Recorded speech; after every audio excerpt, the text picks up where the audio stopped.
The writing and characters of Andor are absolutely magnificent. We've seen some of that displayed in the Emmy nominations, even though there were some snubs, but I'm gonna make a video about that upcoming soon. But today I wanted to talk about the characters of Klea and Dedra and actually how they mirror one another in some pretty amazing ways, and they are foils of one another. Now, I am gonna say at the front that I found a lot of this on X, and this came from a podcast. I do want to shout out the original source because this isn't just my own ideas, but I would love us to think about them. It came from My Brother, My Captain, my podcast, episode 92, It's Bad Luck, Gorman.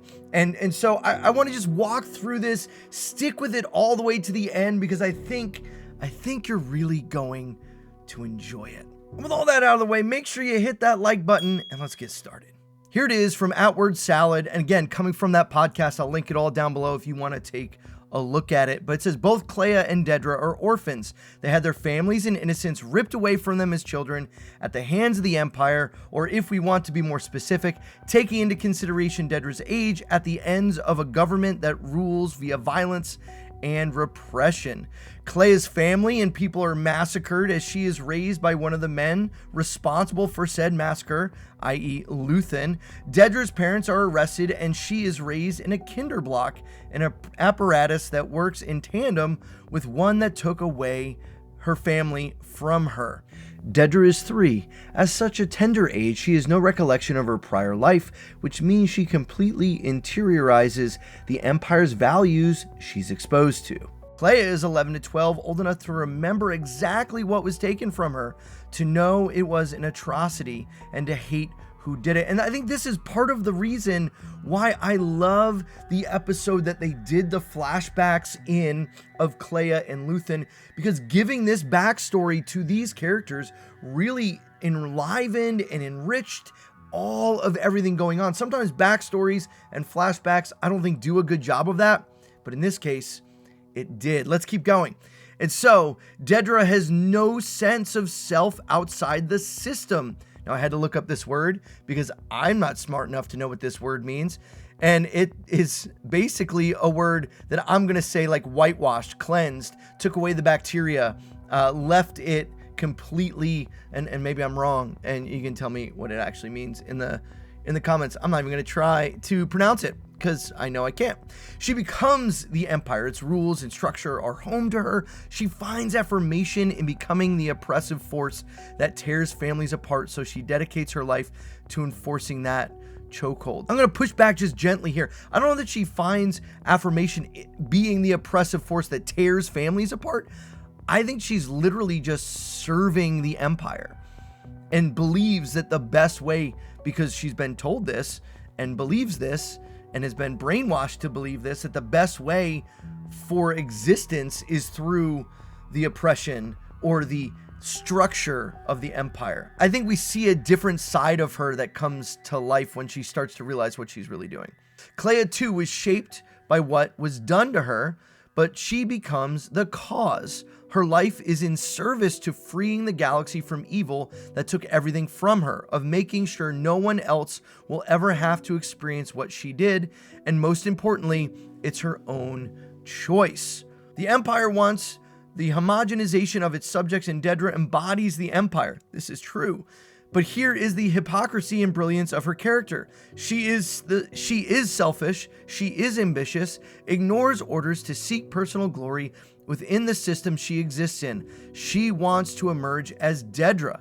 Klea, on the other hand, fights for the freedom and individuality of every being in the galaxy, but she has stripped herself of any individual hopes and desires. Her own self does not matter to her, to the point that she doesn't get why Cassian wants to save her, instead of only caring about the intel. They need to hear this. No, you tell them. Tell them what I just told you. I'm not leaving you here. Even the fact that Dedra dates Cyril shows the selfish, selfless dichotomy. Dedra gets herself a boyfriend who is like a pet that will do everything she wants. Klea sacrifices everything to the cause. She deprives herself of love, of friendship, or of meaningful connection. And we start to see the bonds of that break at the end. We'll see if they get to that. And speaking about that, both Klea and Dedra are extremely controlled, contained, emotionally guarded characters. The rigidity in their physicality reflects the need they both have to maintain control at all times because vulnerability scares them. They both grew up without tenderness or affection. Dedra understands love only through a lens of control and power. Klea wills herself not to feel love at all. Dedra can never really love because control isn't love, and Klea wants to be heartless, but love spills out of her. They both have nervous tics that manifest when the control they desperately need is slipping from them. By definition, a nervous tic is something that can't be controlled.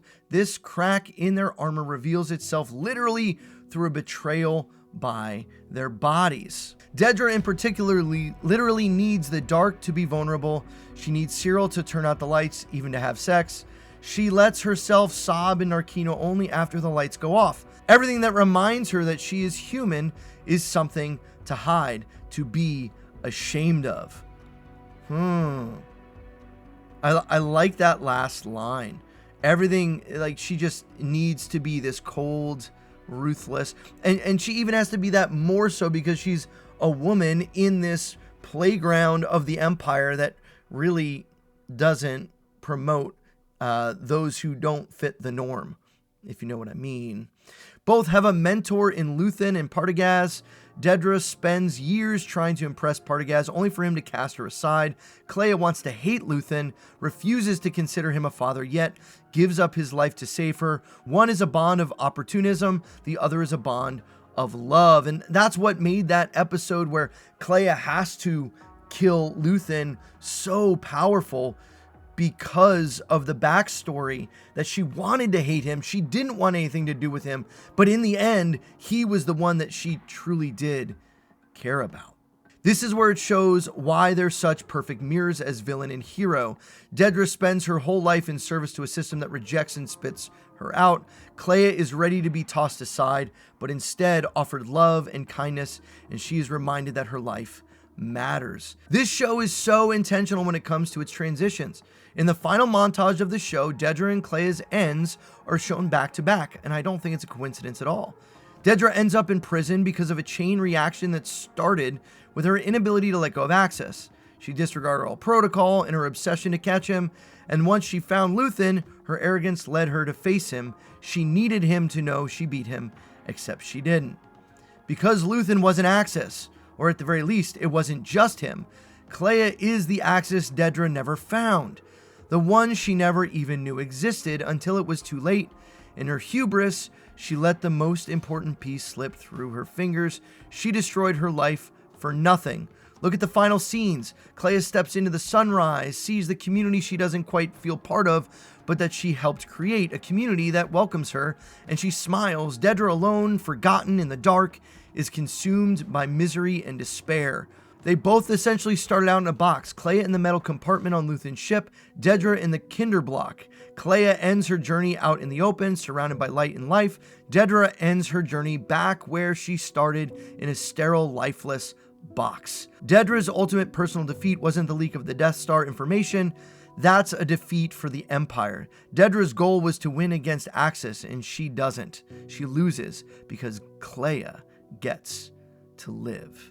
Man, I think that thread is pretty right on. What do you think? Let me know down in the comments below. I've got some more thoughts to share, because I think one of the things that Andor did so well is planning and writing characters. Nothing is unintentional. And so even those little moments where it's this comparison back and forth between Klea and Dedra, and how in some ways, and Tony Gilroy has said this, I'll play a clip if I can find it, but I might not be able to, where really Klea is kind of Axis. She's the one that holds it all together. We even see that in the flashbacks. She's the one ready to hit the button and blow up the bridge, but Luthen's the softie who doesn't want to let her do it. And Luthen never really wanted to put her in the position that she was put in. That's why he tried to kill himself with the knife. He didn't anticipate Klea having to do that. And I've talked about Luthen at length in other videos, and actually I have one coming out soon more about Luthen, but neither here nor there. This is such well done writing, and I think it's pretty close to the intention of Tony Gilroy. Yes, the show is about Cassian Andor, but it's really this supporting cast of strong female characters that really the show is told through. Mon Mothma and Vel, Klea and Dedra, Marva, so many, even Edie Karn. And it isn't a surprise when you really take a step back and look at the backstories of these two. They were subtly told. I mean, we did get the flashbacks, but we got little pieces here and there from Dedra. So it wasn't like it was lined up the whole way. But man, it just goes to show you there's so much gold to be found in the mining of this show. We could keep going depth and depth, deeper and deeper to see so many of these things, and that's what I'm going to keep doing on this channel. I love Andor seasons 1 and 2, and I have some more content coming out soon. I'm back in the swing of things. If you've been following the channel for a little while, you know that I kind of took a break. It's been summer. I've been traveling with family and enjoying all of that while the kids are off from school and enjoying time together. But we're getting back into it, ladies and gentlemen. Hey, thanks for being here. I appreciate it. If you found this interesting, please make sure you check the description down below. Go give that Twitter post a like and a comment. Go follow the podcast, because again, I didn't come up with this, but I love sharing these types of things with you. And as always, let me know down below, what other layers to this do you see? Where other places do you see maybe parallels and mirrors in characters that we come across in Andor Season 2?